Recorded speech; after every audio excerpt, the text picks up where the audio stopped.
तेल खरीदने की पेनल्टी के रूप में अमेरिका ने भारत पर जो 25% का अतिरिक्त टैरिफ लगाया है, उसका ऑफिशियल नोटिफिकेशन आज जारी कर दिया गया है।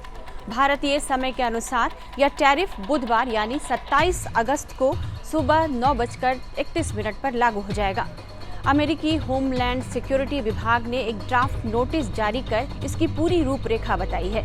नोटिस में साफ कहा गया है कि यह बढ़ा हुआ टैरिफ भारत के उन उत्पादों पर लागू होगा जो 27 अगस्त की सुबह के बाद खपत के लिए आयात किए जाएंगे या गोदाम से निकाले जाएंगे। अमेरिकी राष्ट्रपति डोनाल्ड ट्रंप ने 6 अगस्त को रूस से तेल खरीद पर जुर्माने के तौर पर इस टैरिफ का ऐलान किया था। वे भारत पर कुल 50% टैरिफ थोप चुके हैं।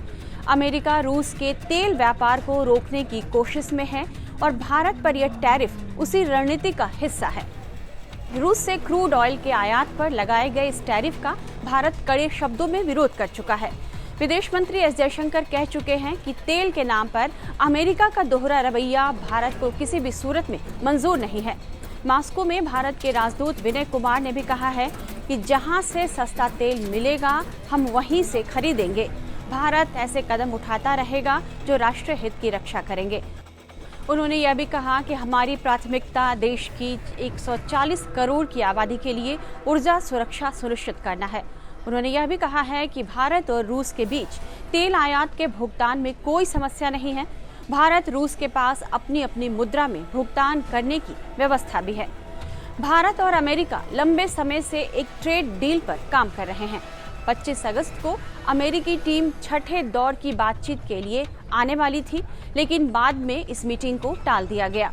भारतीय अधिकारी सितंबर या अक्टूबर तक एक बड़ा समझौता करने की उम्मीद कर रहे हैं, लेकिन कुछ मुद्दों पर अभी भी सहमति नहीं बन पा रही है और 50% टैरिफ के बाद इसकी गुंजाइश भी कम ही नजर आ रही है, क्योंकि अमेरिका भारत से अपने एग्रीकल्चर और डेयरी प्रोडक्ट के भारतीय बाजार खोलने और इन पर टैरिफ कम करने की मांग कर रहा है, जिसे भारत मानने के लिए तैयार नहीं।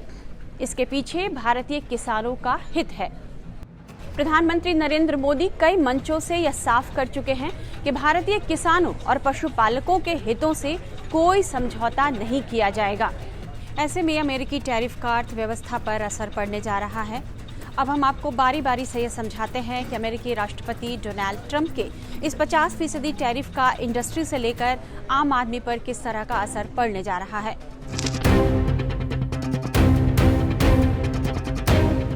सबसे पहले इकोनॉमी पर असर के बारे में जान लेते हैं।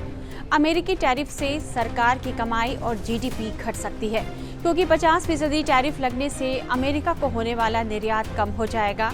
इससे सरकार निर्यात से होने वाली जो कमाई करती है, साफ तौर पर वो कम हो जाएगा। एक्सपर्ट्स तो मानते हैं कि भारत की जीडीपी ग्रोथ 0.2% से 0.6% कम हो सकती है। इस वजह से सरकार को अपनी व्यापार नीति में बदलाव करना पड़ सकता है। अब देखते हैं कि इंडस्ट्रीज पर इसका किस तरह का असर पड़ेगा। ट्रंप के टैरिफ से jewellery, textile, auto, sea food sector की इंडस्ट्रीज का मुनाफा घट सकता है। भारत अमेरिका को टेक्सटाइल, सी फूड और रत्न एवं आभूषणों का एक प्रमुख निर्यातक है। अमेरिकी बाजार में भारतीय कपड़ों पर पहले से 10 से 12% टैरिफ था और अब अतिरिक्त 50% टैरिफ लगने से इस क्षेत्र पर गंभीर दबाव पड़ सकता है। वहीं घोषणा के समय ने भी हालात को और भी बदतर बना दिया है, क्योंकि अधिकांश टेक्सटाइल निर्यात व्यवसायों की वार्षिक बिक्री का लगभग आधा हिस्सा क्रिसमस से पहले इसी अवधि के दौरान होता है। अब टेक्सटाइल इकाइयां जिंदा रहने के लिए घरेलू बाजार और भारत में आगामी दिवाली सीजन पर ही भरोसा कर रही है। व्यापार विशेषज्ञों का कहना है कि भारत पर लगाया गया यह हाई टैरिफ भारतीय वस्तुओं पर प्रतिबंध के समान है।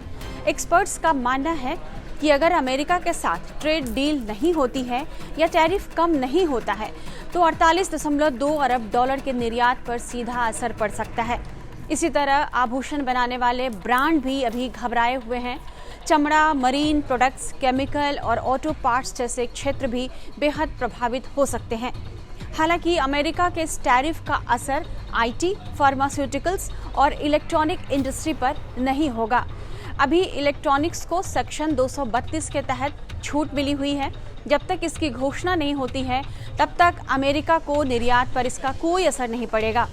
वहीं फार्मास्यूटिकल्स की बात कर लें तो मौजूदा टैरिफ 0% है, लेकिन ट्रंप ने 18 महीने में 150% और बाद में 250% टैरिफ की बढ़ाने की धमकी दी, लेकिन जब तक ये लागू नहीं होता है तब तक छूट मिलती रहेगी। दरअसल अमेरिका फार्मा प्रोडक्ट्स के लिए बहुत ज़्यादा विदेशों पर निर्भर है, खासकर भारत और चीन पर।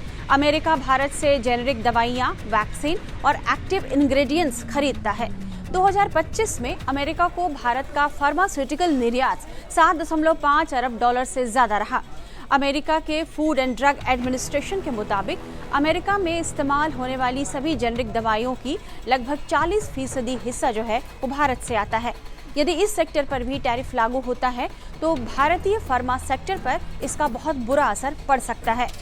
आईटी इंडस्ट्री की बात करें तो चूंकि यह सर्विस सेक्टर का पार्ट है, इसलिए वो इस 50% टैरिफ के दायरे में नहीं आती है। वहीं real estate, bank, insurance, power जैसे सेक्टर पर भी टैरिफ का गंभीर असर नहीं होगा।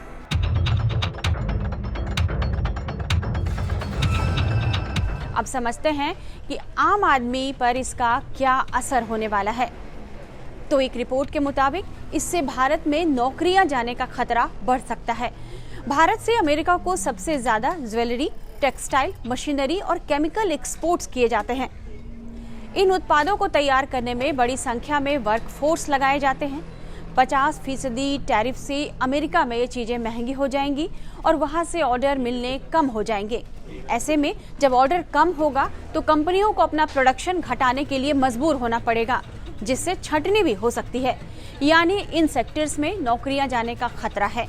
हालांकि किस सेक्टर में कितनी नौकरियां जाएगी इसका अभी तक कोई सटीक अंदाजा नहीं लगाया गया है। अब देखते हैं कि आखिर सरकार के पास विकल्प क्या है। देश के विभिन्न हिस्सों में पड़ने वाले इस असर को देखते हुए आम आदमी के मन में यह सवाल है कि ट्रंप टैरिफ के बाद अमेरिका की दादागिरी के सामने अब सरकार के सामने क्या रास्ता बचता है, क्या विकल्प है। तो इस बारे में विशेषज्ञों का मानना है कि भारत को अब अमेरिका के बजाय दूसरे बाजारों की तरफ देखना चाहिए। अमेरिका की ओर से लगाए गए हाई टैरिफ के कारण भारत को वहां निर्यात करना अब मुश्किल हो जाएगा। ऐसे में भारत अमेरिकी बाजार के नए विकल्पों की तलाश कर सकता है। सरकार को अमेरिका पर निर्भरता कम करने के लिए अब यूरोप की तरफ देखना पड़ सकता है, वहां व्यापार बढ़ाना होगा। एक अंतर्राष्ट्रीय न्यूज एजेंसी ने यह रिपोर्ट किया है कि ट्रंप के टैरिफ लगाने के बाद भारत के वाणिज्य मंत्रालय ने लगभग 50 देशों के लिए नई निर्यात रणनीति बनाई है। इसके तहत भारत अब चीन, मिडिल ईस्ट और अफ्रीका के बाजारों पर फोकस करेगा। रिपोर्ट के मुताबिक भारत सी फूड के लिए रूस, यूके, यूरोपीय यूनियन, नॉर्वे, स्विट्जरलैंड और दक्षिण कोरिया पर फोकस कर रहा है। वहीं बात करें हीरे और आभूषणों की तो इसके लिए वियतनाम, थाईलैंड, मलेशिया और अफ्रीका जैसे बाजारों की ओर रुख हो रहा है। हालांकि भारत पर लगाए गए कुल 50% टैरिफ के बीच अमेरिका के प्रतिष्ठित ग्लोबल रेटिंग एजेंसी फिच ने अपनी एक रिपोर्ट में भारत की इकोनॉमी को लेकर एक बड़ा खुलासा किया है। फिच ने भारत की मजबूत ग्रोथ रेट का हवाला देते हुए रेटिंग को BBB पर बरकरार रखा है। फिच ने अपनी रिपोर्ट में यह अनुमान लगाया है कि ट्रंप टैरिफ का मामूली असर रह सकता है। वहीं आरबीआई के गवर्नर संजय मल्होत्रा ने एक बयान दिया है। उन्होंने कहा है कि बैंक और कॉरपोरेट को अब मिलकर निवेश को बढ़ाने पर काम करना होगा, साथ में अब उन्हें आना होगा। उन्होंने कहा कि अमेरिकी टैरिफ की अनिश्चितताओं के बीच आरबीआई विकास दर को बढ़ाने के लिए कोशिश कर रहा है। उन्होंने उम्मीद जताई है कि भारत और अमेरिका के प्रतिनिधियों के वार्ता के सकारात्मक नतीजे आएंगे और जिससे घरेलू उद्योगों पर दबाव घटेगा। इस तरह के तमाम एक्सप्लेनर्स के लिए आप टाइम्स नाउ भारत के डिजिटल प्लेटफॉर्म पर आना मत भूलिए।